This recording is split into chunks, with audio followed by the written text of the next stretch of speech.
हरि ग्रंथ करण कृपा जाति समाज सब आए निज परिणाम मिथ्या भाव अभावती हे प्रगटे निज भाव हे जयवंत रहो सदा हे मोक्ष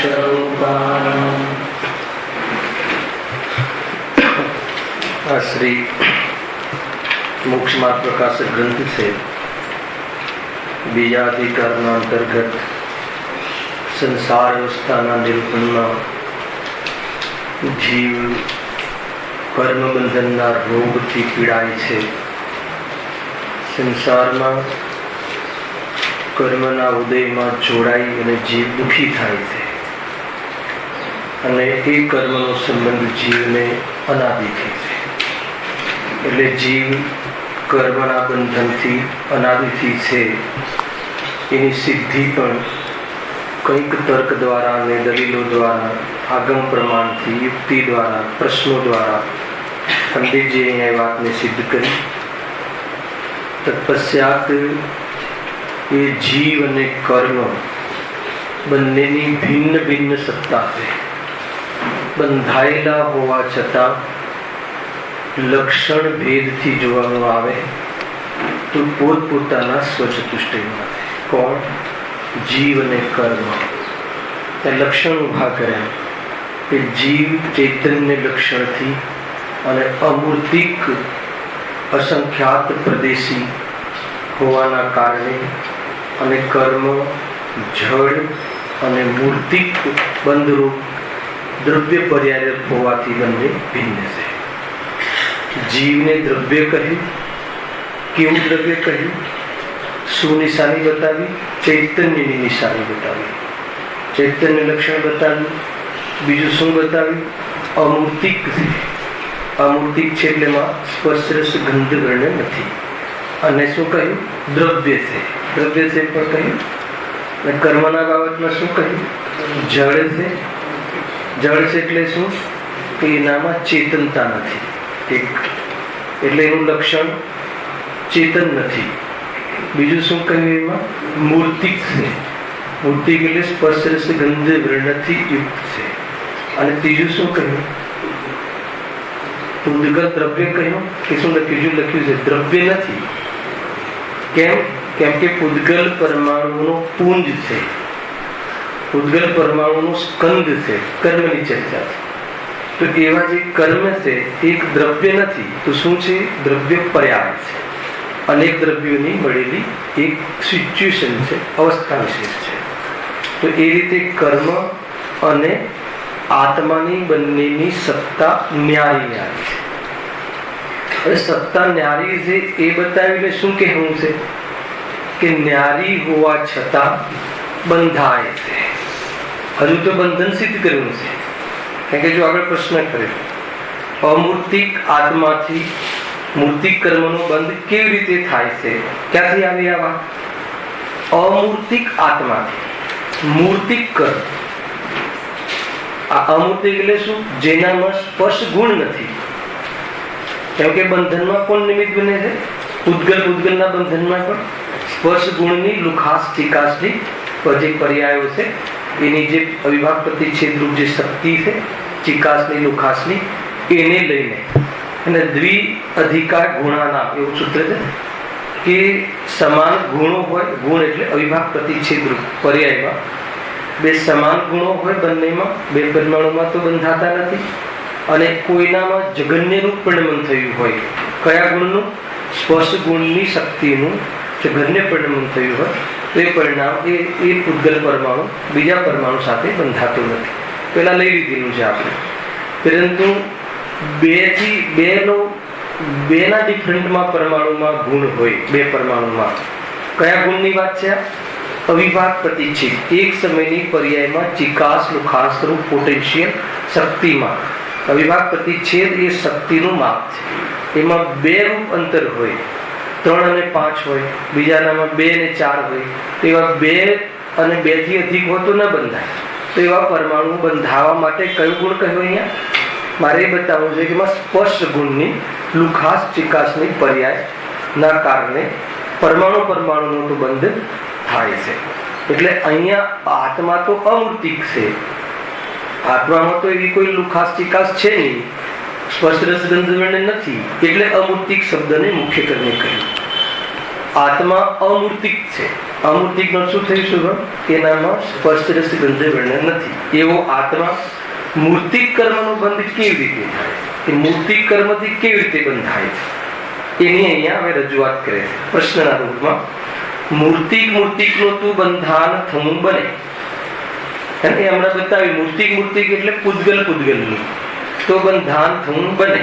આપણે એક વિધિવત બી વિચાર કરે અને સ્થૂલમાં દેખાય પણ છે કે આ ઈંટ ઉપર સિમેન્ટ નાખીને બીજી ઈંટ નાખી તો એનું તો આ બંધન થઈને સ્કંદ બન્યો. મોટા મોટા ભવનો, મોટા મોટા મહેલો, બિલ્ડિંગો આપણને આપણા સ્પષ્ટ દેખાય પણ છે પ્રત્યક્ષમાં. તો એ તો મૂર્તિકનું તો બંધાન અમને સમજમાં આવે છે, સમજજો. પણ અમૂર્તિક અને મૂર્તિક બંધાન કેમ બને? એટલે પેલા બંનેના લક્ષણ બતાવી દીધા. ખ્યાલ ચંદ્રકાંતભાઈ? પેલા બંનેના લક્ષણ બતાવી દીધા કે એક તો મૂર્તિક છે, એક અમૂર્તિક છે, અને એક ચેતન છે અને એક અચેતન છે. અચેતનમાં બી મૂર્તિક. બાકીના 5 દ્રવ્ય અચેતન છે, જીવ સિવાયના. પણ અચેતનમાં પણ પૂતગલ લીધું. પૂતગલનું તો બંધાન થવું બને. એ તો અમને માનવામાં આવે છે, દેખાય પણ છે, અનુભવ સિદ્ધ છે, આપણને ખ્યાલમાં આવે છે. પણ અમૂર્તિક અને મૂર્તિકનું બંધાન કેમ બને? એ કેવી રીતે બને? તો એ બંનેનો બંધ બને કે ના બને? અનાદિ બંધપણાની સિદ્ધિ કરી તો હવે કેવી રીતે બને એ સમજાવો.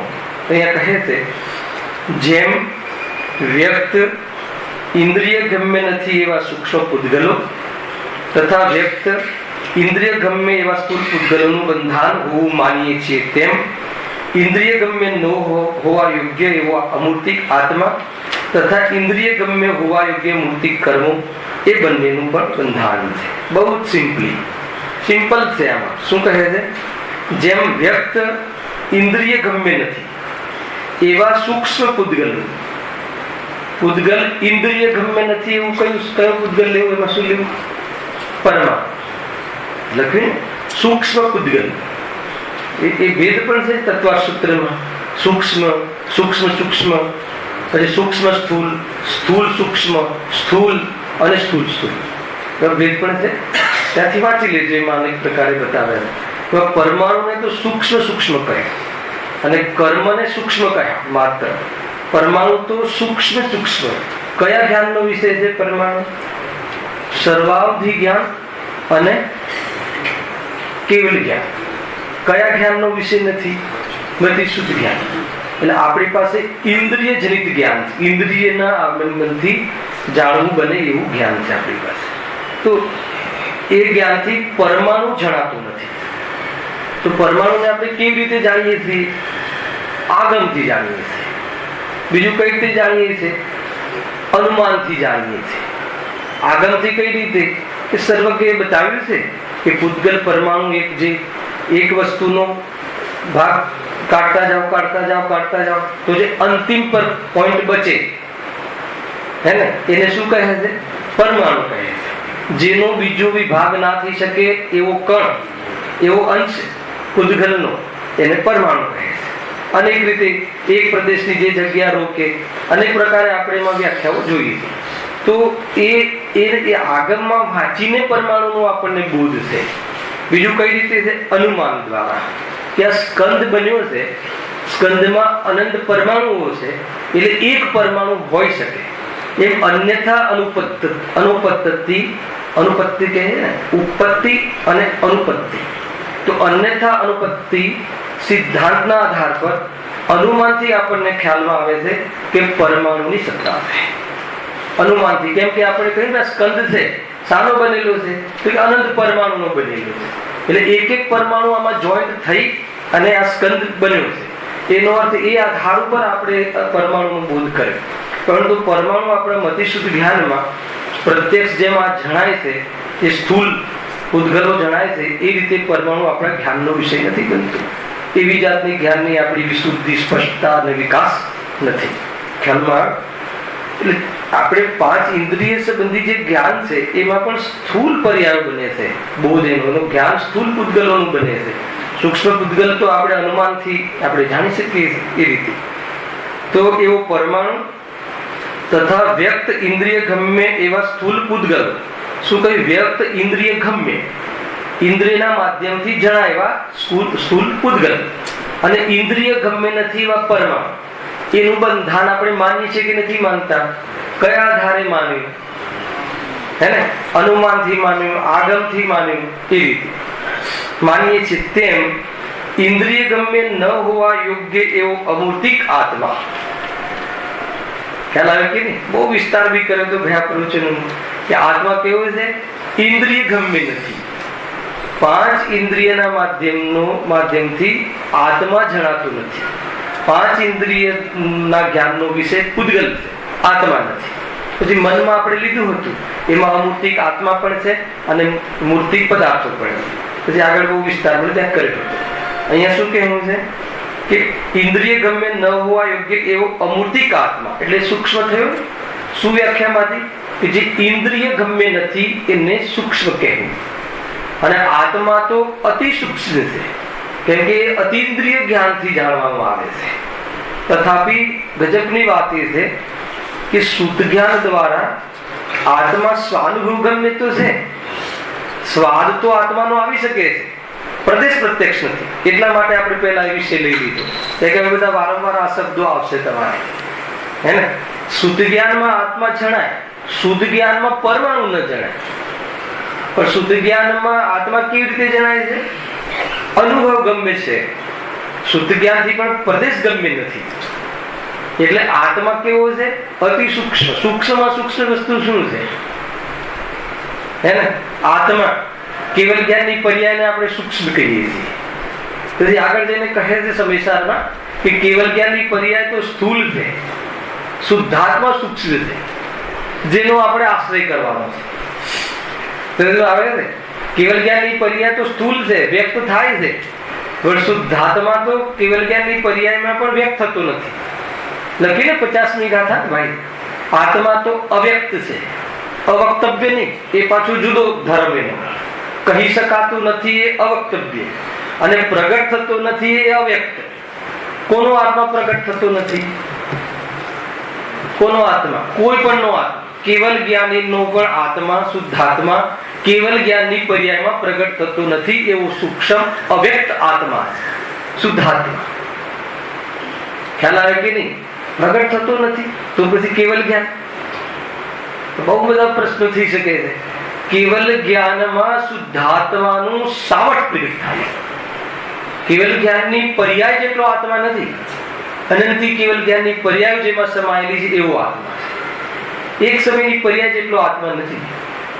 પ્રગટ અપ્રગટ વસ્તુ તરીકે તો આત્મા પ્રગટ છે, પણ એક પ્રગટ અપ્રગટ પર્યાયમાં પણ ગણાય છે. ખ્યાલ? વસ્તુ તરીકે તો બધી વસ્તુઓ છે, પ્રગટ છે, હયાતી છે, પણ પર્યાયમાં અનુભૂતિમાં આવે તો આત્મા અનુભૂતિમાં આવતો હશે કે અનુભૂતિનું સામર્થ્ય પ્રગટ થતું હશે? આત્માનું સામર્થ્ય અનુભૂતિમાં આવતું હશે. ખ્યાલ આવે કે નહીં? પર્યાયમાં વસ્તુ ક્યારે આવતી નથી, છતાં વસ્તુ અને પર્યાય બે જુદા ન હોવાના કારણે આત્મા પ્રગટ થયો એમ સ્થૂળ કથનથી કહેવામાં આવે. વાસ્તવમાં પર્યાયમાં આત્માનું સામર્થ્ય પ્રગટ થાય છે. કારણ કે આત્મામાં પ્રગટ અપ્રગટ લાગુ જ નથી પડતો. પર્યાયની અપેક્ષાએ આત્મા અપ્રગટ, વસ્તુ તરીકે આત્મા પ્રગટ, એ રીતે. અને પર્યાયમાં એક સમયની પર્યાયમાં વસ્તુ આવતી જ નથી. ઘણી જગ્યાએ એવું મળે કે ભાઈ વસ્તુ તો દ્રવ્ય ગુણ પર્યાયમાં વ્યાપે છે, તો એ પ્રદેશની અભેદતાની અપેક્ષા કરી છે. ઘણી વિવક્ષાઓ છે. ખેર અહીંયા આપણે વિષય નથી. આ તો એક શબ્દ આવ્યો વચ્ચે, એટલે થોડુંક તમને ઇન્ડિકેશન, જ્યારે એનો વિષય આવશે ત્યારે ખુલાસા કરીશું. શું કહે છે? અમૂર્તિક આત્મા ઇન્દ્રિય ગમ્ય હોવા, અમૂર્તિક આત્મા તથા ઇન્દ્રિય ગમ્ય હોવા યોગ્ય મૂર્તિક કર્મો એ બંનેનું પણ બંધાન છે એમ માનવું. શું લીધું? અમૂર્તિક આત્મા જે ઇન્દ્રિય ગમ્ય નથી. એટલે આપણે વાત એ હતી કે અતિ સૂક્ષ્મ છે, એવા સૂક્ષ્મનું અને એની અપેક્ષાએ કર્મ પૂતગલ, એની અપેક્ષાએ તો સ્થૂલ છે, તો એનું બંધાન માનવું શું કામ ન થાય? એક સૂક્ષ્મ પરમાણુ સ્થૂળ સ્તરથી બંધાતું હોય તો એક સૂક્ષ્મ આત્મા સ્થૂળ કર્મથી બંધનમાં શું વિરોધ છે? કોઈ વિરોધ નથી, એ બંધાઈ શકે છે, એમ પંડિતજી કહે. જો હવે આગળ બહુ સરસ વાત કરી છે. વળી એ બંધાનમાં કોઈ કોઈને કરતા તો છે નહીં. મૂળ વાત શું આવી? એ બંધાનમાં કોઈ કોઈને કરતા તો છે નહીં. બે સાથે રહે છે, પણ એમાં કોઈ આત્મા કર્મને ખીરવી શકતો હશે કે કર્મ આત્માને રાગ પેદા કરી શકતો હશે? એમ છે નહીં. ખ્યાલ આવે? એક ઝાડ ઉપર બી જે ફળ છે, એ ફળ જ્યાં સુધી પરિપક્વ ન થાય ત્યાં સુધી ઝાડ એને એના પરથી ખેરવી શકવામાં સમર્થ નથી. સ્વયં જ્યારે પાકે છે ફળ, એટલે તૂટીને નીચે પડે છે. ખ્યાલ આવે? ગુરુત્વાકર્ષણના નિયમથી પડે છે કે શાનાથી પડે છે? ખ્યાલ આવે કે નહીં? તો એ ફળ પાકે છે એટલે પોતાની યોગ્યતાથી નીચે પડે છે. હવે અહીંયા જે કર્મ કઈ રીતે ખરે છે, તો એની મુદત પાકે છે, હે ને? એફડીની મુદત પાકે છે એટલે આપણા ખાતામાં પૈસા જમા થઈ ગયા છે. એમાં કઈ મહેનત કરવી પડે છે બેન્કર્સને કે આપણે? બસ એ રીતે. તો જેમ મુદત પાકે છે એટલે આગલીમાં જે ઉદયમાં આગળ રાખે કર્મ, તો એમાં કોઈ આત્મા એનો ઉદય કરાવ્યો અને ઉદય આવીને ખરી જાય છે, તો એમાં કઈ આત્માએ ખેરવ્યા એમ નથી. તો એ બંધન જે છે એમાં કોઈ કોઈનો કરતા નથી. સમજો, બહુ ઊંચી વાત છે. એટલે કર્મ કઈ આત્માને દુખી કરે એમ છે નહીં. પ્રકરણ કયું ચાલે છે? કર્મના ઉદયથી કર્મ બંધન એ આત્માનો રોગ છે. કર્મ બંધનથી આત્મા દુખી થાય છે. એટલા માટે મેં શરૂઆતના પ્રકરણોમાં કર્મ બંધનનો અર્થ બતાવ્યો હતો કે દ્રવ્ય કર્મના ઉદયના નિમિત્તથી જીવ ભાવ કર્મ દ્વારા સ્વયં પોતાના અશુદ્ધ ઉપાદાનથી કર્મના ફળમાં જોડાય અને દુખી થાય છે. આ વાક્ય ઘણી વાર કહું, આખું વાક્ય આમ છે. શોર્ટકટમાં કેવી રીતે કહેવાય છે કે કર્મથી જીવ દુખી. હવે કયા કર્મથી? દ્રવ્ય કર્મથી કે ભાવ કર્મથી? દ્રવ્ય કર્મ પર તો દુઃખનો ઉપચાર આવે છે અને જીવ વાસ્તવમાં ભાવ કર્મથી દુખી છે. તો ભાવ કર્મ કોનું કર્મ છે? આત્માનું કર્મ છે. કોનું કાર્ય છે? આત્માનું કાર્ય છે. ભાવ કર્મ એટલે શું? મોહ રાગ દ્વેષનું પરિણામ, જીવના વિપરીત અને વિકારી ભાવ. એ ભાવથી જીવ દુખી છે, જેને મોહ ભાવ કહો, દર્શન મોહનીય કર્મના ઉદયમાં થતા જીવના વિકારી ભાવ કહો, એ ભાવથી જીવ દુખી છે. કર્મના ઉદયમાં તો ઘાતી કર્મના ઉદયમાં રાગાદી ભાવ, અઘાતી કર્મના ઉદયમાં સંયોગ મળે. એમાં રાગાદી ભાવ હોવાના કારણે હવે કેમ જોડાય છે?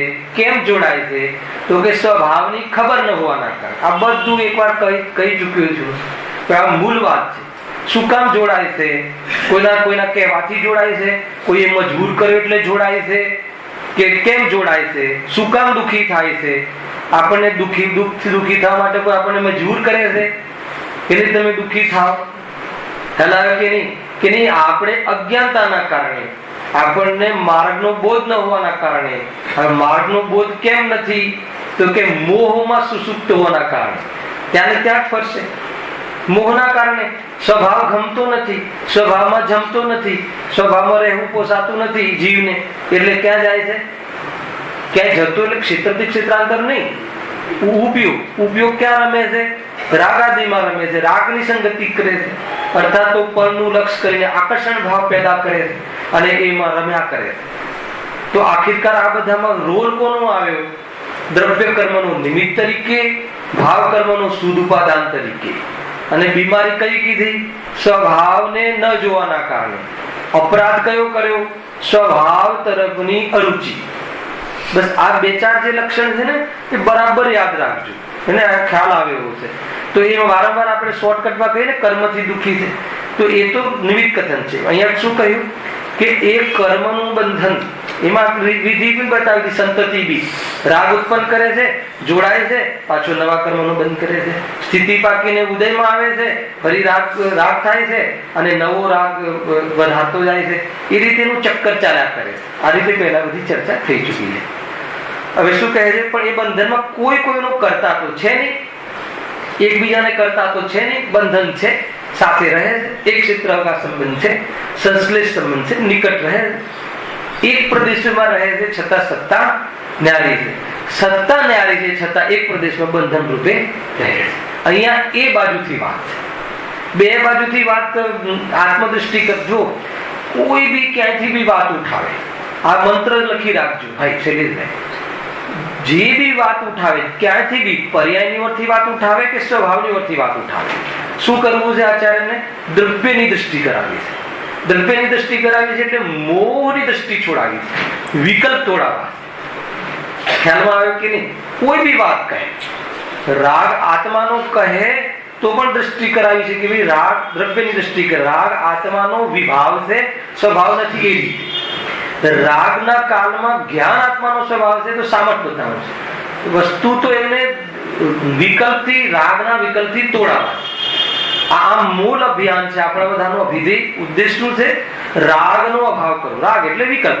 ખાલી રાગ કહે એટલે બધું આવી ગયું, રાગ દ્વેષ બધું, ક્રોધમાન માયા લોભ બધું 25 કસાય અર્થાત તો અસંખ્યાત લોક પ્રમાણ, જેટલા બી પરિણામ થઈ શકે એ બધાનો અભાવ કરવો છે. જુઓ શું કહે છે? જ્યાં સુધી બંધાન રહે ત્યાં સુધી એ બંનેનો સાથ રહે. શું કહે? સિમ્પલ. કેટલી નિરસતા, ઉદાસીનતા. જ્યાં સુધી એ બંનેનું બંધાન રહે ત્યાં સુધી બંનેનો સાથ રહે. સાથ રહે તો આપણને શું વાંધો છે? વાંધો તો એમાં ઉલझવામાં છે, હે ને? પડોશીમાં કોઈ રહે એમાં વાંધો નથી. આ અહીંયા ના રહેવો જોઈએ, આ રીતે રહેવું જોઈએ. એ જે અભિપ્રાય ઉલझવા રૂપ જે છે, હે ને, જાણવામાં પણ વાંધો નથી, પણ ઉલझવામાં વાંધો છે. ઉલझવું અલગ છે, ખ્યાલ આવે? એ રીતે પણ છૂટા પડે નહીં. તથા પરસ્પર કાર્ય કારણ પણ તેઓનું બન્યું રહે એટલું જ અહીં બંધાન જાણવું. કઈ ખબર પડે છે? શું કે ભૂલ થઈ જાય? શું ફરીથી બોલું જો. તથા પરસ્પર કાર્ય કારણ પડવું તેઓને બન્યું રહે એટલું જ અહીં બંધાન જાણવું. આગળ શું લખ્યું હતું આનંદભાઈ? સાથે રહે. કોઈ કોઈનો કરતા તો છે નહીં, કોઈ કોઈને કરતો તો છે નહીં. કોઈ કોઈને એટલે કર્મ આત્માને કે આત્મા કર્મની પર્યાય, અર્થાત કર્મ આત્માની પર્યાય કે આત્માની પર્યાય કર્મની પર્યાય. કોઈ કોઈનો કરતા તો છે નહીં. બંને સાથે બંધાનમાં રહે. જ્યાં સુધી સાથે રહે ત્યાં સુધી બંધન રહે. ત્યાં સુધી તો આપણને હવે વાત બદલાઈ ને? શું કહે છે? પણ છૂટા પડે નહીં. તથા પરસ્પર કાર્ય કારણ પણ તેઓનું બન્યું રહે એટલું જ અહીં બંધાન જાણો. અહીંયા તો કહે છે કાર્ય કારણ પણ બન્યું રહે. પહેલા કહે છે કોઈ કારણ કાર્ય સંબંધ છે નહીં. એટલા માટે એક વસ્તુ તમારે સમજી લેવા જેવું છે. હું આજે વિશે લઈ રહ્યો છું 5 મિનિટની અંદર, કે જે કારણ છે ને, કાર્ય થવામાં કારણ 2 પ્રકારના છે. સાંભળી લેજો. કે અનેક વાર, પછી વારંવાર નહીં કહું કે અહીંયા નિમિત્તનું કથન છે, અહીંયા ઉપાદાનનું કથન છે, આ કારણ છે, હે ને? આજે પૂરી સંખ્યા પણ છે, બધાનો ઉપયોગ પણ લાગેલો છે. એમ સમજીને ચલાવું છું વાત. કઈ રીતે? કાર્ય થવા, કારણ કાર્ય મીમાંસા, હે ને? કારણ કાર્યની ચર્ચા જેના ઘરમાં બહુ છે. કેમ કે જીવને રોગ છે ને એ કર્તૃત્વ બુદ્ધિનો છે. જીવની જે ભૂલ છે ને એ કરતાપણા, સૌથી મોટો રોગ. એટલે સંસારમાં કર્તા કર્મ અધિકાર વચ્ચે નાખ્યો ને, એટલા માટે. કેમ કે મૂળ કોણ કરે છે, કોણ કારણ છે, આ કાર્યનું કારણ કોણ છે, અને એમાં પછી બધા જ વિષયો આવી જાય. 5 સમવાય ને, નિમિત્ત, ઉપાદાન ને, ક્રમબદ્ધ પર્યાય ને, બધી આ મીમાંસાના જેટલા સિદ્ધાંતો, ષટકારક ને બધું જ, ક્રિયા થવાની જે ષટકારક ક્રિયા બધું જ આવી જાય આમાં. એટલો સરસ વિષય છે આખું કારણ કાર્ય મીમાંસા, આખો વિષય છે. 5 મિનિટમાં તમને એનો સામાન્ય ઝલક આપણે કઈ રીતે છે. તો કાર્ય કરવામાં જે કારણ છે એ કારણ કેટલા પ્રકારના? 2 પ્રકારના. એક ઉપાદાન કારણ અને એક નિમિત્ત કારણ. બરાબર છે? ઉપાદાન કારણ કોને કહે છે? નિજ શક્તિને ઉપાદાન કારણ કહે છે. સ્વયં કાર્ય રૂપે પરિણમે એને ઉપાદાન કારણ કહે છે.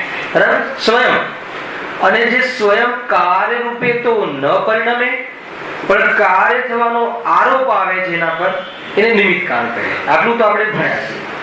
હવે સ્વયંકારી રૂપે પન્નમે એ ઉપાદાન કારણમાં પણ બે ભેદ છે. સમજો, એક ત્રિકાળી ઉપાદાન અને ક્ષણિક ઉપાદાન. અને ક્ષણિક ઉપાદાનના પણ બે ભેદ છે. એક અનંતર પૂર્વ ક્ષણવર્તી પર્યાય અર્થાત વ્યયરૂપ પર્યાય અને એક ઉત્તર ક્ષણવર્તી પર્યાયનો ઉત્પાદરૂપ પર્યાય. સમજો, અર્થાત તત્સમયની યોગ્યતા. શોર્ટકટમાં શું કહેવાય છે? અનંતર પૂર્વ ક્ષણવર્તી પર્યાય અને ઉત્તર ક્ષણવર્તી પર્યાય. ઉત્તર ક્ષણવર્તી પર્યાય કહો કે તત્સમયની યોગ્યતા કહો, એક જ વાત છે. હવે આમાં કાર્ય કરે છે કોણ? કાર્ય કરવાનું સમર્થ કારણ કોણ છે? તો ત્રિકાલી ઉપાદાનને આચાર્યોએ, સમજો, ત્રિકાલી ઉપાદાનને આચાર્યોએ અસમર્થ કારણ કહ્યું. ત્રિકાલી ઉપાદાન તમારે છે કે નહીં? ત્યારે સમેકશન છે એટલા માટે ત્રિકાલી ઉપાદાન છે ને, શુદ્ધાત્મા છે ને, ત્રણેય કાર્ય શુદ્ધ છે ને. જો એ કાર્ય કરતું હોત તો નિરંતર સમ્યક-દર્શનની પર્યાય આવતી રહી હોત. કેમ હજી સુધી ન આવી? તો કે એ તત્સમયની યોગ્યતા, એટલે પર્યાયમાં કાર્ય થાય. પર્યાયનું મહત્વ આ જગ્યાએ છે. હવે અનાદિકાળથી શુદ્ધાત્મા ક્યાં ગાયબ છે? શુદ્ધાત્મા તો ગાયબ થઈ જાય તો જીવત ના રહે, દ્રવ્ય સાબિત ના થાય. અરે મોક્ષનું કારણ જ ન રહે. મોક્ષનું કારણ ત્રણેય કાઢે છે, પણ કેવું કારણ છે? આશ્રયભૂત કારણ છે. ખ્યાલ આવ્યો કે નહીં? આશ્રય સ્વયં એનો પર્યાય લે છે અને મોક્ષ રૂપે પરિણમી જાય છે. કોણ? પર્યાય સ્વયં એનો આશ્રય લે છે અને મોક્ષ રૂપે થઈ જાય છે. તો કારણ સમર્થ કારણ કોણ છે? તત્સમયની યોગ્યતા. હવે એમાં ઉત્તર ક્ષણવર્તી પૂર્વ ક્ષણવર્તી પર્યાય વ્યય રૂપી. તમે સમજો, બે રીતે લેવું છે. એમાં પૂર્વ ક્ષણવર્તી પર્યાયના સત્તા તરીકે લઈએ તો એ પણ કારણ નથી. પૂર્વની પર્યાયમાં શું હોય? શુદ્ધ પર્યાયની પૂર્વમાં શું હોય ભાઈ? શુદ્ધ પૂર્વમાં શુભ જ હોય, હે ને? જેને શુદ્ધ થઈ ગઈ એને હવે શુદ્ધ. પણ જેને બી શુદ્ધ પર્યાય પ્રાપ્ત થાય એના પૂર્વમાં શુભ હોય કે અશુભ હોય? શુભ જ હોય. શુભની પણ ડિગ્રી બતાવી છે, કેવી ક્વોલિટીનો શુભ એ પણ બતાવ્યું. કઈ વાર અહીંયા તો મેં લીધું છે વિશુદ્ધિના અર્થમાં. પૂર્વમાં કેવી કોટીની વિશુદ્ધિ હોય, હે ને? દાન આપવાનું, પ્રતિમા બિરાજમાન કરવાનું, સ્વાધ્યાયમાં આવવાનું, એ વિશુદ્ધિની કોઈ કિંમત નથી, જગત છે. સમજો, પરંતુ રાગ છોડવા લાયક છે એવું પ્રતિભાષિત થયા રાખે, સ્વરૂપમાં જમવા જેવું છે એવું એને લાગ્યા રાખે, એ જે વિશુદ્ધિ છે અને એ વિશુદ્ધિ પૂર્વમાં હોય છે. એનો પૂરો આખો પ્રયોગ છે, આખો વિધિનો. તો એ વિધિ પૂર્વમાં હોય છે, પણ એ પણ કારણ નહીં. જેને 5 લબ્ધિ કહી, દેશના લબ્ધિ, આદિકરણ લબ્ધિ, આદિ, તો એ પણ કારણ નહીં. કેમ કે ત્યાં સુધી તો બંધ થાય છે. અને બંધ જો અબંધનું કારણ હોય, ખ્યાલ આવે કે નહીં? તો આખું તત્તો પલટાઈ ગયું. ગુરુદેવે જે મહેનત કરી છે ને, 45 વર્ષે 0 થઈ ગઈ. શુભ ભાવથી શુદ્ધને માને તો પૂર્વમાં કેટલા પણ લેવલનો શુભ ભાવ હોય વિશુદ્ધિ વાળો, એ શુદ્ધનું કારણ નથી. તમે સમજો. તો શું કારણ છે? એનો વ્યય. કોનો વ્યય? પૂર્વમાં જે શુભ ભાવ હતો એનો વ્યય અને શુદ્ધ સ્વભાવનો ઉત્પાદ. જો વ્યય ન થાય તો ઉત્પાદ ન થાય, અને ઉત્પાદ થાય અને વ્યય ન થાય એમ બને નહીં પૂર્વની પર્યાયનો. તો એક સમયમાં પૂર્વની પર્યાયનો વ્યય અને શુદ્ધતાનો ઉત્પાદ એ કોના કારણે થયું? તો કે સ્વયંના કારણે, એની તત્સમયની યોગ્યતાના કારણે એ વખતે એ સમ્યક દર્શન આદિ જે પણ કોઈ કાર્ય વિવક્ષિત એ થયું, એ એનું કારણ છે. તો કે અશુદ્ધ હોય તો અશુદ્ધ ઉપાદાન, શુદ્ધ હોય તો શુદ્ધ ઉપાદાન. ખ્યાલ આવ્યો? તો તત્સમયની યોગ્યતાથી કાર્ય થાય છે. તો એમાં ત્રિકાળી ઉપાદાનમાં શું થયું? ત્રિકાળી ઉપાદાનમાં તો કાર્ય જ નથી. નિષ્ક્રિય કહેવાય છે ને, અક્રિય કહેવાય છે ને, કુટસ્થ કહેવાય છે ને. એ વખતે જયારે કુટસ્થ કહીએ, અત્યારે તમને એમ લાગ્યું નહીં એ કરે છે એમ કહો, ખ્યાલ આવે? અને પછી કુટસ્થ કહીએ ત્યારે હા કુટસ્થ છે. અહીંયા કરે છે એમ તમે એમ કહે નહીં કે આત્મા કઈ કરતો નથી, કારણ નહીં, કઈ કારણ નહીં. શુદ્ધાત્મા કારણ ત્રિકાળી ઉપાદાન એટલું બતાવે છે કે જો મોક્ષ થશે તો જીવમાં થશે. બસ ત્રિકાળી ઉપાદાન એટલું બતાવે. પણ ક્યારે થશે કે પર્યાય જ્યારે કરશે ત્યારે થશે. એટલે પર્યાયનું પણ કેટલું મહત્વ છે, જે રીતે એ રીતે. તો જ્યારે એટલે ત્રિકાળી ઉપાદાન અને એક ક્ષણિક ઉપાદાનના બે ભેદ, અનંતર પૂર્વ ક્ષણવર્તી પર્યાય વ્યયરૂપ અને ઉત્તર ક્ષણવર્તી પર્યાય. ઉત્તર એટલે જે થઈ ઉત્પાદરૂપ, એ થઈ કઈ થઈ? એ તત્સમયની યોગ્યતા. એ સમયે જ્યારે આત્મા પરનું લક્ષ છોડી અને સ્વનું લક્ષ કરે છે, એ વખતે ત્રણેય કાળના પદાર્થો આવીને પણ સમજાવે તો પણ સમ્યક દર્શન ના રોકાય. એનું નામ તત્સમયની યોગ્યતા. સમજમાં આવ્યું કે નહીં? શું કહ્યું? જ્યારે જીવને વેદ વિજ્ઞાનના બલ દ્વારા અને આત્મની પ્રતીતિ પૂર્વક સમજો પરમાથી સુખ બુદ્ધિ તૂટી જાય અને આત્મ સન્મુખ જ્ઞાન થાય, એવી યોગ્યતા પ્રગટ થાય, ત્યારે બહારમાં વાવાઝોડું આવી જાય અને કેટલાય જીવો આવીને સમજાવવા લાગે તો પણ વરુ અર્થાત તો વાઘ એનું શરીર ખાય તો પણ એ ઉપયોગને ભંગ કરી શકે એવું સામર્થ નથી. એવી પર્યાયની તત્સમયની યોગ્યતા છે. કેવી પર્યાયની યોગ્યતા છે? કે જે સ્વરૂપમાં રમી રહી છે. તો એમાં ત્રિકાળી ઉપાદાને શું કર્યું અને નિમિત્તોએ શું કર્યું, કોઈએ શું કર્યું? કાંઈ નહીં. એ વખતની સ્વકાળની એની પર્યાય એ ઉપાદાન કારણ એ ક્ષણિક ઉપાદાન. એ કાર્યને કયું કહેવાય છે? ઉપાદાનની ઓળથી એ કાર્યને ઉપાદેય કહેવાય. હવે સમજો બહારમાં શું થયું? બહારમાં એટલે સંયોગમાં શું થયું? તો કે એ સંબંધી દર્શન મોહનીય કર્મનો વ્યય થયો. દર્શન મોહનીય કર્મ જે શ્રદ્ધાને ખંડિત થવામાં નિમિત્ત બનતું હતું, વિપરીત કરવામાં નિમિત્ત બનતું હતું, એ કર્મ ક્ષય થઈ ગયું. માની લો સાહિત્ય સમયત્વના ઉદાહરણમાં લઈએ તો નિમિત્તમાં શું થયું કે એ કર્મ ન રહ્યું. અને ઓર નિમિત્તમાં લઈએ તો કે દેવ શાસ્ત્ર ગુરુના અવલંબનમાં જે કહ્યું હતું એ પ્રમાણે પરિણમી ગયા. એટલે દેવ શાસ્ત્ર ગુરુ એ બહિરંગ નિમિત્ત અને કર્મ તૂટી ગયા એ અંતરંગ નિમિત્ત. એમાં દેવશાસ્ત્ર ગુરુએ આપણામાં શું કર્યું અને આપણે દેવશાસ્ત્ર ગુરુને ક્યાં રીઝાવ્યા? ઉપરથી એમનું લક્ષ છોડ્યું. એટલા માટે જ્યારે કાર્ય થયું ત્યારે એમના પર આરોપ આવ્યો. પણ દેવશાસ્ત્ર ગુરુએ કઈ કર્યું ખરું? કર્યું કોને? ખ્યાલ આવે કે નહીં? દેવશાસ્ત્ર ગુરુએ કઈ કર્યું આપણામાં?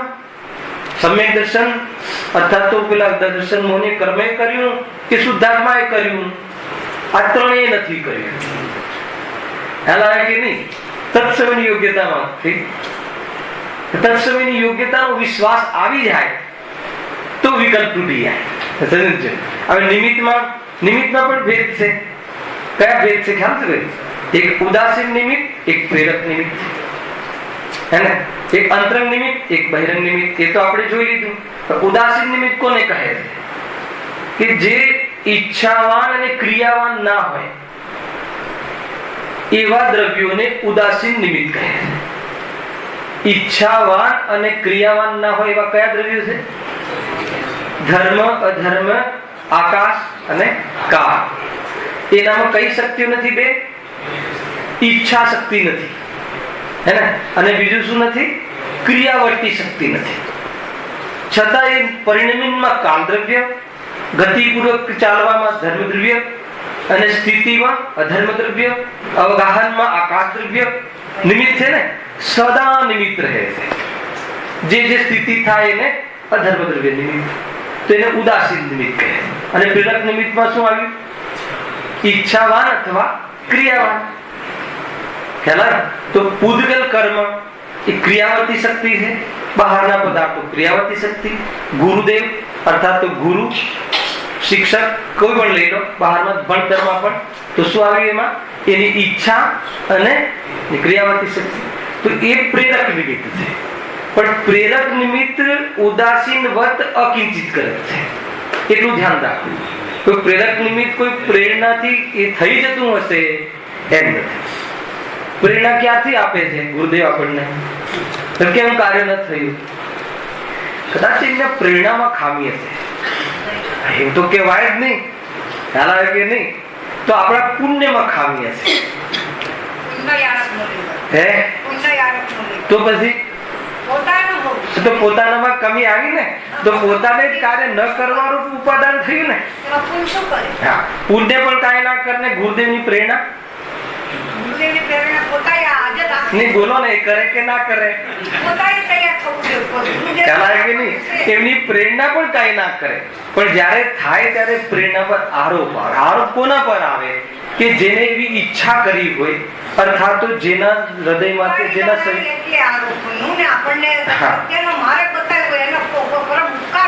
હા.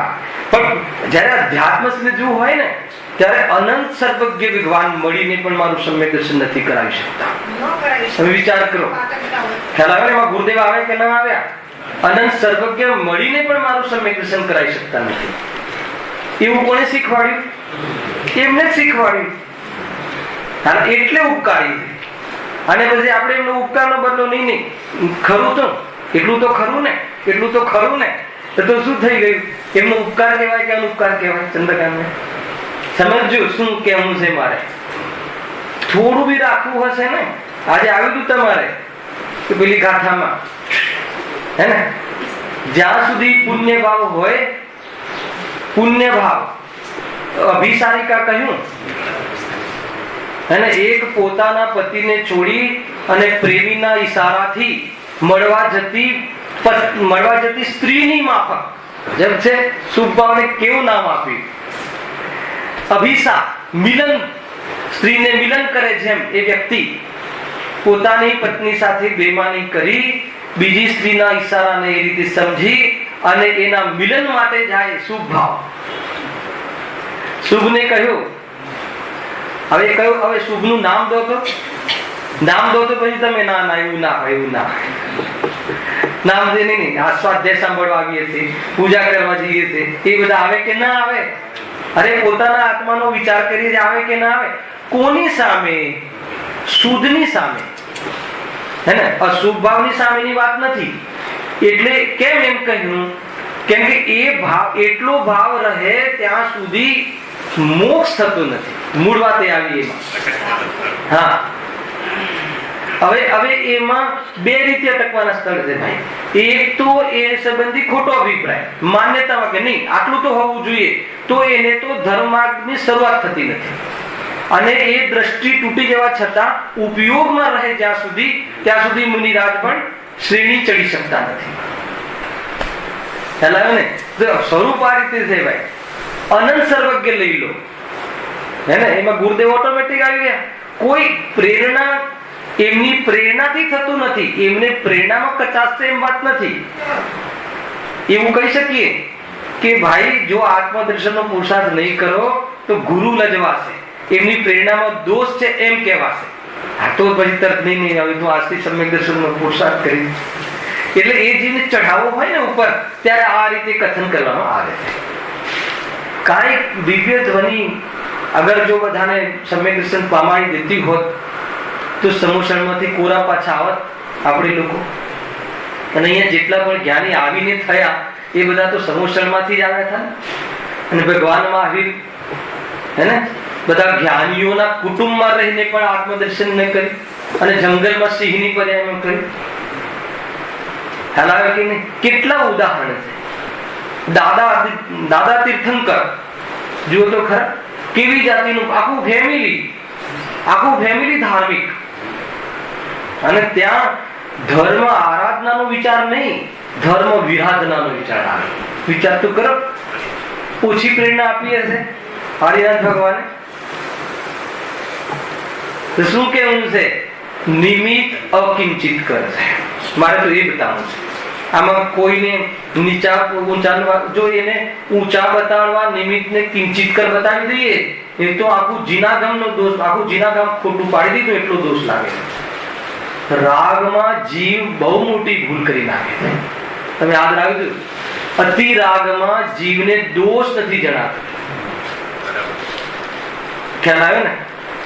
જે પણ કઈ ભૂલો થાય છે અતિ આસક્તિમાં થાય છે. જીવનમાં પણ અતિ આસક્તિ હોય ને જીવનમાં એટલે અપરાધ થાય છે. જરૂરિયાત કોઈ દિવસ અપરાધ નથી કરાવતું રાજેશભાઈ. અતિ આસક્તિ હોય તો અપરાધ થાય છે. ખ્યાલ આવે કે આપણને આ શક્તિ બહુ છે ને, એટલી બધી જે કરચોરી આદિ કરવાની પરિણામ આવે છે. બાકી જરૂરિયાતમાં 2 રોટલા ને 2 કપડા એમાં ટોટલ ભરી દો ને ટેક્સ, તો પણ કોઈ જીવનમાં તકલીફ ના પડે. પણ આપણી આસક્તિ છે ને, કે ગાડી જોઈએ, આટલા મોટા રૂમ જોઈએ, આટલું, એ આસક્તિના કારણે અપરાધ કરવાનો ભાવ થાય. બધી જગ્યાએ નિયમ લાગુ પડે છે, અકાટ્ય નિયમ છે. ધર્મક્ષેત્રમાં પણ વિશેષ નામની આસક્તિ આવી જાય, પ્રલોભન આવી જાય, ખ્યાલ આવે ને, તો પછી તમે મારા ફોલોઅર્સ હોય અને મને નામ જોઈતું હોય તો તમે જે પણ કઈ હા બરાબર છે શૈલેષ, હા આ રીતે બરાબર છે એમ કરીને ખોટું પણ ઘુસાડી આવા દોષ લાગતા હોય, ક્યાંય નહીં છૂટે આ જીવ. સમજો, એટલે બતાવવામાં આવે છે ભાઈ જે આ રીતે જે રીતે નિમિત્ત અકિંચિત કરશે, ગુરુદેવનો બહુ પ્રિય વિષય છે, હે ને. નિમિત્ત અકિંચિત કરશે, નિમિત્ત હોય કે ના હોય, નિમિત્ત હોય પણ નિમિત્ત કરે નહીં. કેટલી વાર સંભળાયું હશે. નિમિત્તના કર્તૃત્વપણાનો નિષેધ છે, નિમિત્તનો નિષેધ કરી નાખ્યો. જીવ 2 ભૂલ કરે છે. કઈ ભૂલ કરે છે? એક તો નિમિત્ત કરે છે એ ભૂલ કરી નાખી, કાં તો નિમિત્તનો નિષેધ કરી નાખે. ખ્યાલ આવે? એ બંનેમાં આપણે ક્યાં છીએ? ખ્યાલ આવે કે નહીં? નિમિત્તના નિષેધની વાત નથી. જ્યારે પણ જીવ આત્મકલ્યાણ કરશે, ચાહે 7મી નરકમાં હોય કે ચાહે આ પૃથ્વી પર હોય કે ચાહે સ્વર્ગોમાં હોય કે ચાહે સમસ્વરમાં હોય, પણ જ્યારે બી થશે તો નિમિત્ત કોણ બનશે? દેવશાસ્ત્ર. કેમ? કેમ કે રાગ આત્માનો સ્વભાવ નથી એવું કોને કહ્યું છે? માત્ર અરિહંત પરમાત્માએ કહ્યું છે, માત્ર વિતરાગી શાસ્ત્રોએ કહ્યું છે, માત્ર નિર્ગ્રંથ ગુરુઓએ કહ્યું છે. ખ્યાલ આવ્યો કે નહીં? એટલે ઓટોમેટિક નિમિત્ત પણ આવી ગયું. આવું જે મેં કર્યું એ કોણે કહ્યું હતું? તો એમને અમને કહ્યું હતું એટલો જ શ્રેય એમને જાય. તમે સમ્યક દર્શન તમે કરી લો તો એમનો કોઈ અંશ વધી જાય કે એમની કોઈ ટીમ વધી જાય, એમ છે નહીં. ખ્યાલ આવે કે નહીં? તમે સમ્યક દર્શન કરીને સિદ્ધાલયમાં જશો પણ ત્યાં એમને તમારી કોઈ અપેક્ષા જ નથી. હજારો શું અનંત જીવો ત્યાં ગયા, એમના એક સિદ્ધમાં અનંત સિદ્ધ વિરાજમાન છે. ખ્યાલમાં આવે કે નહીં? એટલા માટે જયારે સિદ્ધાંતિક વાત ચાલતી હોય ને એટલે બહુ કડક રીતે એમ ગુરુદેવની ભાઈ આ તો ગાદી છે અને આ રીતે કહે છે. શું કહે છે? કે નિમિત્ત અકિંચિત કરશે. પ્રેરક નિમિત્ત પણ ઉદાસીન નિમિત્ત વત અકિંચિત કરશે. હે ને? કોઈની ઈચ્છા હોય કે મને સમ્યક દર્શન થઈ જાય અને પ્રેરણા આપે, હે ને, અને સમજાવે તો એનાથી સમ્યક દર્શન થઈ જાય એમ નથી. એને જેમ સમજાવ્યું એ પ્રમાણે મારી તત્સમયની યોગ્યતામાં, મારી બુદ્ધિમાં અને ધારણા જ્ઞાનમાં બેસી અને મારો ઉપયોગ પલટ્યો તો તાકાત નથી કે અનંત દુશ્મનો આવીને મારી સમ્યક દર્શનની પર્યાયને રોકે, અને અર્થાત તો મિથ્યા દર્શન મોહે કર્મ મને રોકે એમ છે. ખ્યાલ આવે કે નહીં? કેમ કે તત્સમયની યોગ્યતામાં એટલું બલ છે. અને આ તત્સમયની યોગ્યતા ક્ષણિક ઉપાદાન કોનાથી અભિન્ન છે? એક જ દ્રવ્યમાં ત્રિકાળી ઉપાદાનથી અભિન્ન છે. 2 થઈને તો દ્રવ્ય છે. એટલે એમ કહી દો કે આત્માએ સમ્યક દર્શન કર્યું, એને એમ આખું કથન છે. પણ જયારે એને ફોલ્ડિંગ કરીએ અને આપણે વિવેચન કરીએ તો આ રીતે એની પૂરી પદ્ધતિ છે. તો અહીંયા કેટલા કારણ થયા? ઉપાદાન કાળમાં કયો ભેદ કર્યો? ત્રિકાળી ઉપાદાન. તેના ઉપાદાનની શું વ્યાખ્યા કરી? એને નિજ શક્તિ સ્વયં કાર્યરૂપ પરિણમિત થાય એને ઉપાદાન કાળ કહે છે. અને ઉપાદાન કાળમાં પાછા 2 ભેદ કર્યા, ત્રિકાળી ઉપાદાન ને ક્ષણિક ઉપાદાન. હવે ક્ષણિક ઉપાદાનમાં 2 ભેદ કર્યા, અનંતર પૂર્વક્ષણવર્તી પર્યાય, ઉત્તરક્ષણવર્તી પર્યાય. અનંતર પૂર્વક્ષણવર્તી પર્યાય વ્યયરૂપ અને ઉત્તરક્ષણવર્તી પર્યાય ઉત્પાદરૂપ. આવો એક સમયમાં જે એક પરિણામ છે તત્સમયની યોગ્યતા રૂપ છે. આ યોગ્યતામાં જે કાર્યના સ્વકાલમાં થાય છે એ મીન મેક એનો ફેરફાર ક્યારે પણ થતો નથી. એટલે મૂળ કારણ શું? ક્ષણિક ઉપાદાનમાં કાર્ય થાય. ત્રિકાળી ઉપાદાનને તો કાર્યની જરૂર જ નથી. ખ્યાલ કે નહીં? કાર્ય તો ક્ષણિક ઉપાદાનમાં થાય. અચ્છા, જે કાર્ય થયું એને શું કહેવાય? ઉપાદેય. હવે એ કાર્ય થયું એને નિમિત્તની ઓરથી કદાચ એને બોધ કરાવવો હોય. આ જ્યારે મને સમ્યક દર્શનનું કાર્ય લઈ લો થયું ત્યારે શું થયું? નિમિત્તમાં દર્શન મોહનીય કર્મનો ક્ષણોક્ષમ થયો, હે ને? તો નૈમિત્તિક કાર્ય કયું કહેવાય? આ જ કાર્યને નૈમિતિક કહેવાય. નિમિત્તની વરથી આ કાર્યને નૈમિતિક, ઉપાદાનની વરથી આ કાર્યને ઉપાદેયિક. એટલે પેલું ઉપાદેય વાળું નહીં, ઉપાદેયિક કાર્ય. તો આ ઉપાદેયિક કાર્ય કેટલા થયા? એક. કોણે કર્યું? વાસ્તવમાં સ્વયંએ કર્યું. પણ આરોપ કોના પર આવ્યો? કર્મના ભાવ પર. અરે એટલે સુધી કહી દીધું ગુરુદેવના પ્રવચનમાં કે ઉપાદાન કારણ પણ નિમિત્તવત છે, ત્રિકાળી ઉપાદાન. ખ્યાલ આવે કે નહીં? કેમ કે દેવ શાસ્ત્ર ગુરુની તો તાત્કાલિક હાજરી ન પણ હોય, સમજી લેજો, પણ શુદ્ધાત્મા તો ન હોય એમ બને જ નહીં. કેમ કે એનો તો આશ્રય લીધો છે, એટલે એની તો સત્તા તો ત્રણેય કાળે એની સત્તા છે એવું સ્વીકારવાનું નામ તો સમ્યક શ્રદ્ધા છે. હે ને? ત્રણેય કાળે એ શુદ્ધ છે આત્મા, ત્રણેય કાળે વિતરાગી છે સ્વભાવ આત્મા, અર્થાત તો આત્માનો સ્વભાવ, ત્રણેય કાળે અસ્તિત્વમય સત્તા છે એવું શ્રદ્ધાન થઈ જવું, એવું પ્રતીતિ થઈ જવું, હે ને? એવી માન્યતામાં આવી જવું, એવું સાચું દર્શન થઈ જવું, હે ને? એવો વિશ્વાસ આવી જવો. અને એવા વિશ્વાસની સાથે શું થવું? વિશ્વાસની સાથે જ્ઞાનની બહાર સન્મુખતા તૂટી જવી અને આત્મ સન્મુખ થઈ અને સ્વાદ લેવો, એટલે આકુલતા મટી જવી. આવી નિર્વિકલ્પ દશાને શું કહે છે? સ્વાનુભૂતિ કહે. ખ્યાલ આવે કે ના? આને સ્વાનુભૂતિ કહે છે. જ્ઞાનીની મિલકત છે આ, જ્ઞાનીની શોભા છે આ. આના આધાર ઉપર સંસારને કાપે છે. એટલી મોટી વાત છે આ કારણમાં. હવે બહારમાં જે નિમિત્ત કારણ કહ્યા એના કેટલા ભેદ કર્યા? અંતરંગ ને બહિરંગ. અંતરંગમાં કર્મનો અભાવ અને બહિરંગમાં દેવ શાસ્ત્ર ગુરુનો સહયોગ. અને બીજું પ્રેરક નિમિત્ત અને ઉદાસીન નિમિત્ત. તો એ રીતે છે. પ્રેરક નિમિત્ત હોય કે ઉદાસીન, આ બધી વ્યવસ્થા છે. જો વસ્તુ વ્યવસ્થાનો ઇનકાર નહીં કરવો અને વસ્તુ સ્વરૂપને ભાનમાં રાખવું, આ બધા અમુક એક મંત્રો છે. આ વસ્તુ વ્યવસ્થા ના, મને તો આ શરીર અહીંયા આવું હોત ને, જે ભગવાન મહાવીરને જે હોય છે ને ઓલું ઉત્તમ સહનન વાળું એવું હોત ને, તો હું બી સમ્યક દર્શન કરી લઉં. હે ને? તો કે વસ્તુ વ્યવસ્થાની વિરુદ્ધ નહીં વિચારવાનું. સહનનની યોગ્યતા જેવી પણ હોય, પણ સહનન આત્મામાં નથી એવો નિર્ણય ને એવી શ્રદ્ધા તો અત્યારે કરી શકે કે નહીં? ખ્યાલ આવે કે નહીં? વસ્તુ વ્યવસ્થા નહીં. હમણાં થોડુંક અમીરી હોત, થોડુંક બધા છોકરાઓ બધા ઠેકાણ નાના છે મોટા થઈ ગયા તો કર. વસ્તુ વ્યવસ્થાની વિરુદ્ધ વિચારે છે. 10 વર્ષ પછી બાળક આવ્યું, વેલ આવી ગયું હોત તો અત્યારે 18 થઈ ગયા હોત અને પરણાવી દીધો હોત અને ફ્રી થઈ ગયો હોત પછી અને સમ્યક દર્શન કરી દીધું. એની સાથે શું સંબંધ છે? ખ્યાલ આવે કે નહીં? જીવને આ રીતે વિચારે છે ને જીવ, તો એ વસ્તુ વ્યવસ્થામાં ફેરફાર કરી અને મિથ્યા દર્શન કરે છે કે સમ્યક દર્શનનો પુરુષાર્થ કરે છે? અરે વસ્તુ વ્યવસ્થામાં આ રીતે ઉદયખત પરિસ્થિતિઓ અને આ રીતે વસ્તુ પ્રકૃતિ જનિત કર્મના આધારે થવાવાળા શરીરાથી મળવાનું વસ્તુ વ્યવસ્થા, એની વચ્ચે રહી અને હું કાંઈ પણ મારામાં થયું નથી, મારામાં પ્રવેશ થયો નથી એ નક્કી કરવાના બદલે આ જે બહારની વ્યવસ્થાઓ આપીને પછી આત્મદર્શન ધર્મ કરવા માંગે છે, એટલે થતું નથી. કેટલી સુંદર વાત છે. અરે જ્યાં છે ત્યાંથી શરૂઆત કરવાની છે. ક્યારે આરો નહીં આવે, કેમ કે એ પ્રમાણે પરિણામ છે નહીં ને પદાર્થ. અને કદાચિત કોઈ તમારી ઈચ્છા પ્રમાણે પુણ્યના ઉદય પરિણામ થતું દેખાશે બહારનું, યોગાનું યોગ, તો ઓર પાકું થઈ જશે કે હું કરી શકું છું. હલાવે કે નહીં? ઉલટો મંડાઈ જશે જીવ. અને કે ના બને એવું પુણ્યનો ઉદય ગજબનો હોય અને વિચારે કે આજે તો આમ થવું જોઈએ અને એ દિવસે એમ થઈ જાય કે આજે તો ઇન્ડિયા જીતી જવું જોઈએ અને જીતી જાય, આજે તો આમ મળવું જોઈએ અને મળી જાય. ખ્યાલ આવે કે નહીં?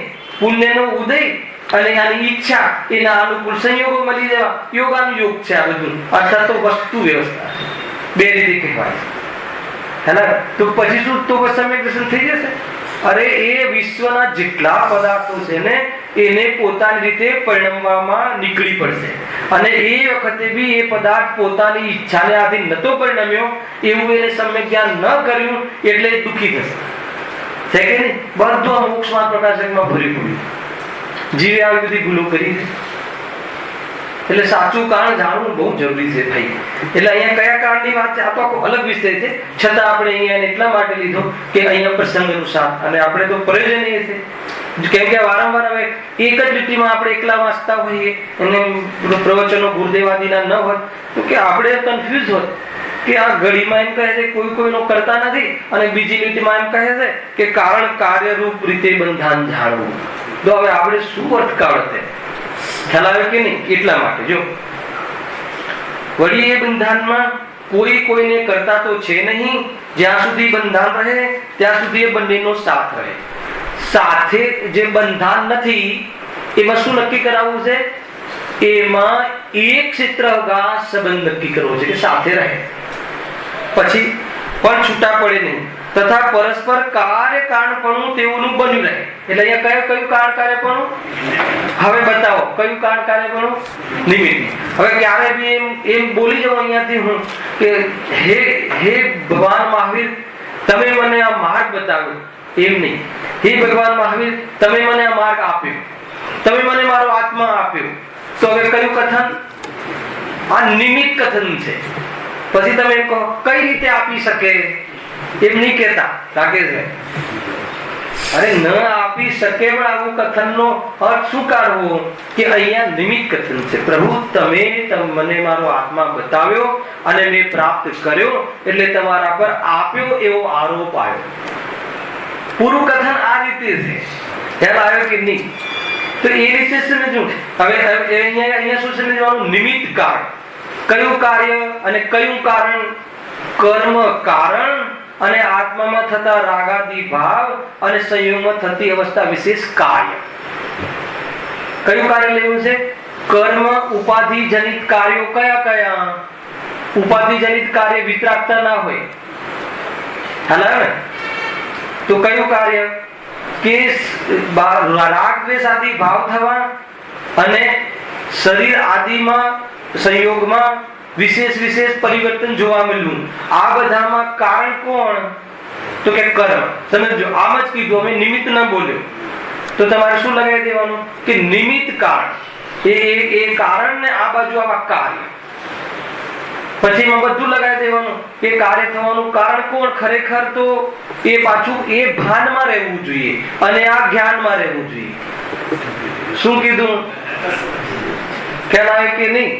પેલું ભાનમાં રહેવું જોઈએ કે મોહ રાગ દ્વેષ કર્મ નથી કરાવતા, હું જ કર્મના ઉદયમાં જોડાઈને સ્વભાવ તરફ ન જઈને કરું છું. એ થઈ ગયું મારું ઉપાદાન. તત્સમિની યોગ્યતા ઉપાદાન કાળ, અશુદ્ધ ઉપાદાન કાળ. ખ્યાલ આવે?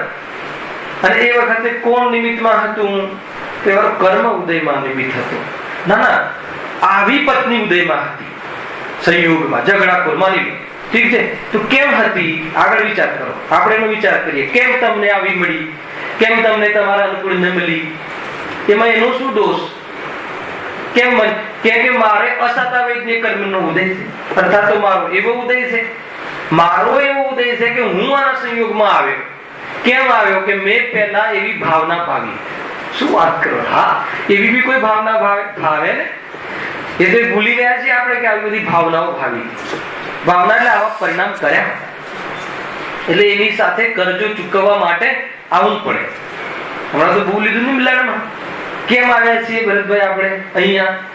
કરજો ચૂકવવા માટે આવે. બરાબર યાદ રાખો. પોતે કરજો એટલે એનો કરજો એટલે શું કે જ્યાં સુધી એના તરફથી લાતો ના પડે ને ત્યાં સુધી તો ખાતું પૂરું થતું નથી. કેમ કે તમે લાતો મારી છે એમ બી તો પૂરું નહીં થાય. લખ્યું છે ને ચૈતન્યના પરિણામ સાથે કુદરત બંધાયેલી છે. બેન્સરી કીધું છે, દરેક જગ્યાએ પ્રમાણ છે આપણી પાસે. ચૈતન્યના પરિણામ સાથે કુદરત બંધાયેલી છે એટલે શું? અશુભ ભાવ કરે અને બહારમાં કર્મોના ઉદયમાં એવી સ્થિતિ ન થાય બને નહીં. હવે એમ પૂછો કે કરજો ચૂકાવો કઈ રીતે? પ્રશ્ન તો એ છે. અને હું તો કહું છું ચૂકાવી શકે.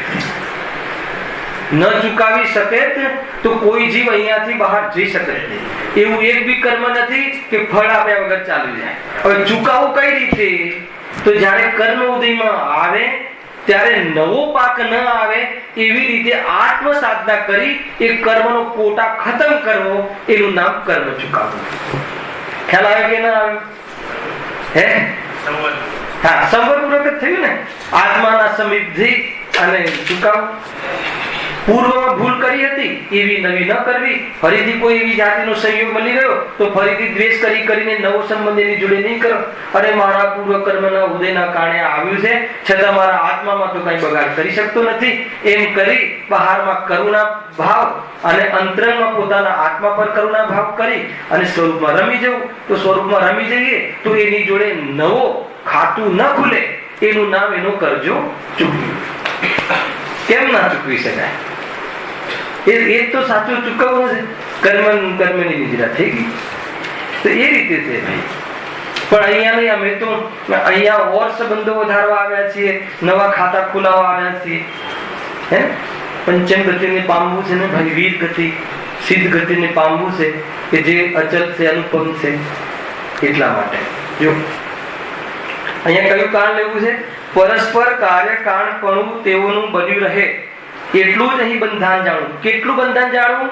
પરસ્પર આના ઉદયમાં જીવને એનો સંસાર ચાલુ રાખવો હોય તો એમાં હસ્તક્ષેપ કરે અને પાછું કર્મ બંધાય એવું કારણ કાર્યપણું બંધાનમાં રહે છે. જ્યારે બંધન હોય ત્યારે આવું રહે છે. જ્યારે અબંધની દ્રષ્ટિ થઈ જાય ત્યારે આ બંધન ઢીલા પડી જાય છે. જ્યારે અબંધ આત્માની દ્રષ્ટિ થઈ જાય ત્યારે આવા બંધનની પુષ્ટિ નથી મળતી.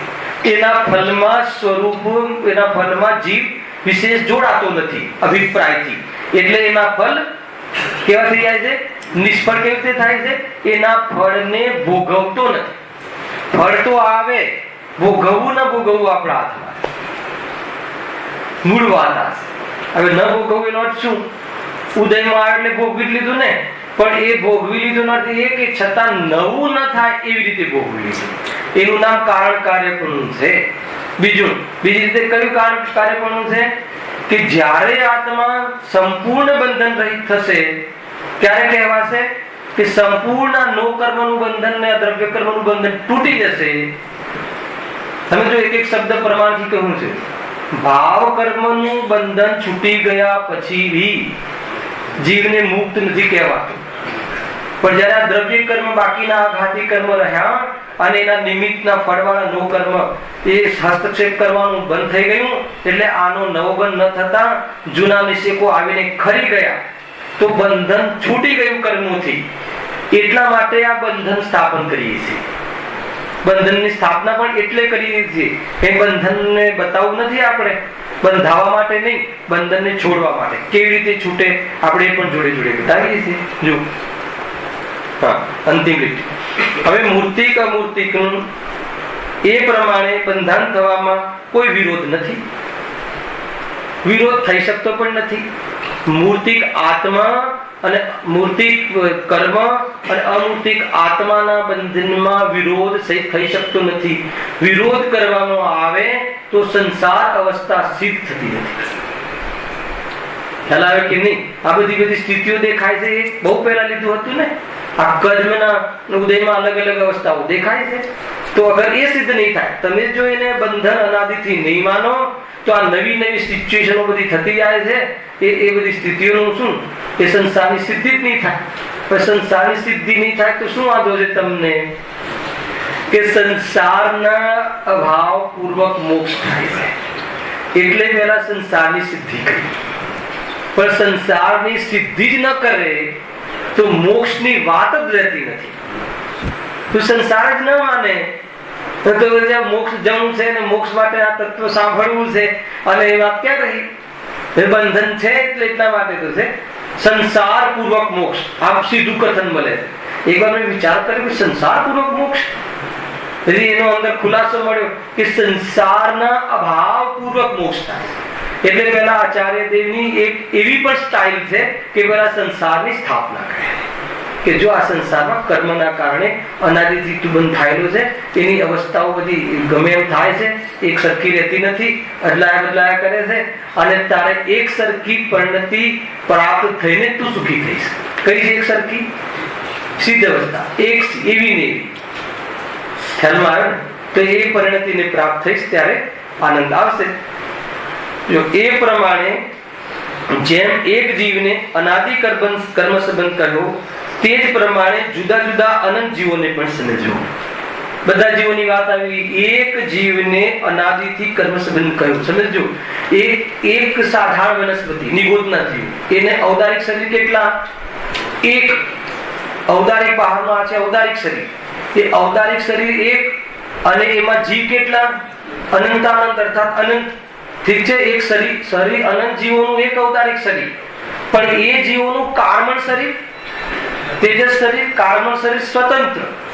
અને એ કાળમણ શરીરમાં કાળમણ વર્ગણાઓ અનંત, અને એક એક કર્મણ વર્ગણાઓ અનંત પરમાણુ. એટલે જીવ એક અને કર્મ અનંત. અને એવા અનંત જીવ એટલે કર્મ પરમાણુ કેટલા? શું જોયું હશે ભગવાન વિતરાગી દેવે? સમજો. બહારનું શરીર તો એક જ હે ને. પેલી સોય પર એક બટાકાનો જે છે ને અંશ લઈએ, એ ઔદારિક શરીર, એક શરીર. અને એ શરીરમાં અનંત જીવ, અને એ અનંત જીવનું પોતાના કાળમણ શરીર, પોતાના સ્વતંત્ર. કર્મ જુદા જુદા. એક એમાં દુઃખ પોતાનું સ્વતંત્ર. શરીર એક, દુઃખ સ્વતંત્ર. બને કે ના બને? ખ્યાલ આવે કે નહીં? ઘર એક, પેઢી એક, પાંચે ભાઈ કરોડપતિ. સમજો કે આખી પેઢી કરોડપતિ, એટલે પાંચે ભાઈ સરખા આસામી, પણ દુઃખ જુદા. દુઃખ સ્વતંત્ર. સંયોગમાં અંતર નહીં, પણ દુઃખમાં પોતાનું સ્વતંત્ર. એટલે કાળમણ વર્ગનાઓ સ્વતંત્ર. એ રીતે આ જીવને અનાદિથી કર્મ સંબંધ અહીંયા સિદ્ધ કર્યો છે. હવે એના પછી બહુ સરસ વાત આવે છે, એ આપણે આગળ શનિ રવિમાં દઈશું. ઘાતી અઘાતી કર્મ અને તેના કાર્ય, બહુ સરસ ટોપિક આગળ શરૂ. સહજાનંદ